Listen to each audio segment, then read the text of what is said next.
అతిపెద్ద షాపింగ్ ప్రపంచం సిఎంఆర్ మన మచిలీపట్నంలో ప్రముఖ సినీ తారలచే నవంబర్ 20న గొప్ప ప్రారంభం. CMR shopping mall, bus stand ఎదురుగా, మచిలీపట్నం. 5 అంతస్తుల భవనం ఒక్కసారిగా వంగడంతో తీవ్ర ఆందోళనకు గురవుతుంది ఇక్కడ ఉన్నటువంటి స్థానిక ప్రజలలో.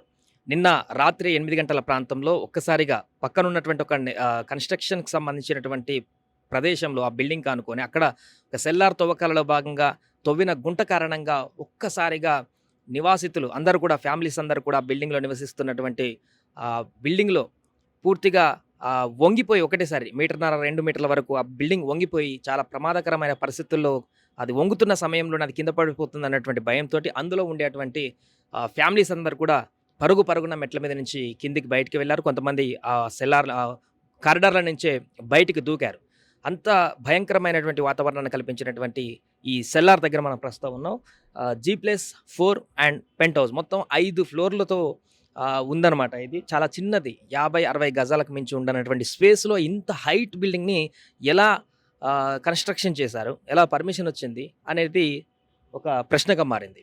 సో ఆ విషయం పక్కన పెడితే ఇప్పుడు ఈ చిన్న ప్లేస్లో స్ట్రేట్గా నిర్మించినటువంటి ఈ ఒక్క బిల్డింగ్లో పూర్తిగా వంగినటువంటి సందర్భంలో పక్కన ఏ బిల్డింగ్ మీద పడి ఇబ్బందికరంగా మారుతుందనేటువంటి ఒక ఆందోళన అయితే వ్యక్తమవుతుంది. ఇప్పటికే హైడ్రా అధికారులు, విద్యుత్ శాఖ, జిహెచ్ఎంసీ, రెవెన్యూ డిపార్ట్మెంట్ వీళ్ళందరూ కూడా ఇక్కడ సమన్వయంతో రాత్రి నుంచి కూడా ఆ బిల్డింగ్ ఎప్పుడైనా యాక్షన్ కూలేటువంటి ప్రమాదం ఉంది కాబట్టి అది కూలితే ఏ పక్కన ఉన్నటువంటి నివాసితులు చాలామంది ఉన్నారు కాబట్టి వారి మీద పడితే ఇబ్బందికరమైనటువంటి పరిస్థితి ఉంటుంది కాబట్టి ఆ ఇంట్లో ఉన్నటువంటి వాళ్ళందరినీ ఖాళీ చేయించడమే కాకుండా చుట్టుపక్కల ఉన్నటువంటి దానికి ఆ భవనం పక్కన ఆనుకున్నటువంటి ఇళ్లలో కూడా ఆ ఫ్యామిలీస్ని కూడా సురక్షిత ప్రాంతాలకి పంపించినటువంటి పరిస్థితి. సో రాత్రి హైడ్రా అధికారులు కూడా రావడం జరిగింది. హైడ్రాకి సంబంధించిన ఎక్విప్మెంట్ కూడా ప్రస్తుతం ఇక్కడ రావడం జరిగింది. భారీ బుల్డోజర్ను కూడా తీసుకురావడం జరిగింది. హైడ్రా వివిధ కార్యక్రమాల్లో భాగంగా వినియోగించినటువంటి భారీ బాహుబలి బుల్డోజర్ ఏదైతే ఉందో ప్రస్తుతం ఆ బుల్డోజర్ కూడా ఇక్కడ ఉంది. సో ఈ బిల్డింగ్ని కూడా పూర్తిగా క్రాస్ అయిపోయి వంగిపోయినటువంటి బిల్డింగ్ని డిమాలిష్ చేసేటువంటి ప్రయత్నం చేయబోతున్నారు.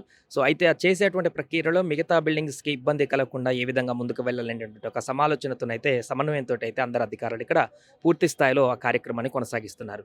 ఎందుకంటే అక్కడ చిన్న ప్లేస్ ఉంది కింద, పక్కపక్కన అన్ని ఇల్లులు కూడా ఉన్నాయి. చిన్న ఇరుకిరుకు కాలనీ కనిపిస్తుంది. ఆ కాలనీలో 5 ఫ్లోర్ల వరకు చిన్న 50-60 గజాల్లో ఉన్నటువంటి ప్రాంతంలో దీన్ని లేపడం జరిగింది. సో దీన్ని కూల్చేస్తే అది ఖచ్చితంగా ఇటు ఒక 30 మీటర్ల వరకు, అటు ఒక 30 మీటర్ల వరకు అది ఎక్కడ వరకు కూలినా కూడా ప్రమాదకరంగా మారేటువంటి అవకాశం ఉంటుంది. కాబట్టి దాన్ని ఎవరికి ఇబ్బంది లేకుండా, మిగతా వాళ్ళకి ఇబ్బంది లేకుండా దాన్ని కూలగొట్టేటువంటి ప్రయత్నం చేయబోతున్నారు. ఎవరికి ప్రాణ నష్టం జరగకుండా ఇప్పటివరకు అయితే కాపాడగలిగారు. రాత్రి నుంచి బందరు బయటికి రావడం కారణంగా ఎప్పుడు ఏ క్షణంలో కూలుతుందనేటువంటి భయం నుంచి చుట్టుపక్కల వాళ్ళని కాపాడేటువంటి ప్రయత్నం అయితే జరగబోతుంది.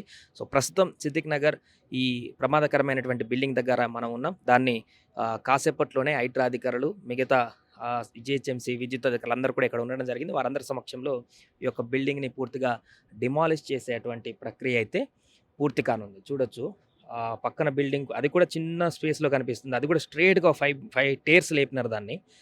50 గజాలు కూడా లేనటువంటిది, 50 గజాలు లేనటువంటి ప్లేస్ ప్రాంతాలలో అంత హైట్ బిల్డింగ్స్ ఎట్లా పర్మిషన్ ఇచ్చారనేది కూడా చాలా $1 మిలియన్ ప్రశ్నగా మిగిలిపోయినటువంటి పరిస్థితి.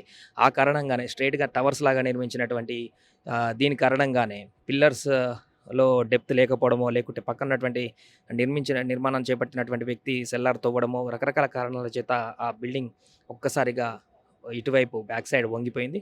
దీంతో తీవ్ర భయాందోళనకు గురయ్యారు. ఎవరికి లోపల మెట్లు కూడా ఏదైతే వంగినటువంటి బిల్డింగ్ ఉందో ఆ వంగడంతో ఒకసారిగా రాత్రి 8 గంటల ప్రాంతంలో ఒక భూకంపం వస్తే ఏ విధంగా ఒకసారిగా బిల్డింగ్ షేక్ అవుతుందో ఆ విధంగా అది క్రాస్ అవ్వడంతో ఆ బిల్డింగ్ మధ్యలో ఉన్నటువంటి మెట్లు, ఇతరత్ర కొన్ని సామాగ్రి కూడా విరిగిపోయిన పరిస్థితి అయితే లోపల కనిపిస్తుంది. సో అంత భయంకరమైనటువంటి ప్రమాదం నుంచి త్రుటిలో బయటపడ్డారని చెప్పొచ్చు, గాడ్ గ్రేస్ అని చెప్పుకోవచ్చు. అది పూర్తిగా వంగి కింద పడకుండా ఆ ప్లేస్లో ఇట్లా స్టిఫ్గా మళ్ళీ ఆగింది అని అంటే ఖచ్చితంగా అందులో ఉన్నటువంటి ఫ్యామిలీస్ని రక్షించడం కోసమే అది దేవుడు ఆ విధంగా ఆపాడనేటువంటి ఒక నమ్మకాన్ని అయితే వారు చెప్తున్నారు స్థానికులందరూ కూడా. ఏదేమైనా కూడా కాసేపట్లో ఆ బిల్డింగ్ని పూర్తిగా డిమాలిష్ చేసేటువంటి ప్రక్రియను అయితే చేయబోతున్నారు. సుమన్ టీవీలో మీ పర్సనల్ అండ్ బిజినెస్ ప్రమోషన్స్ కోసం కింది నెంబర్కి కాంటాక్ట్ చేయండి.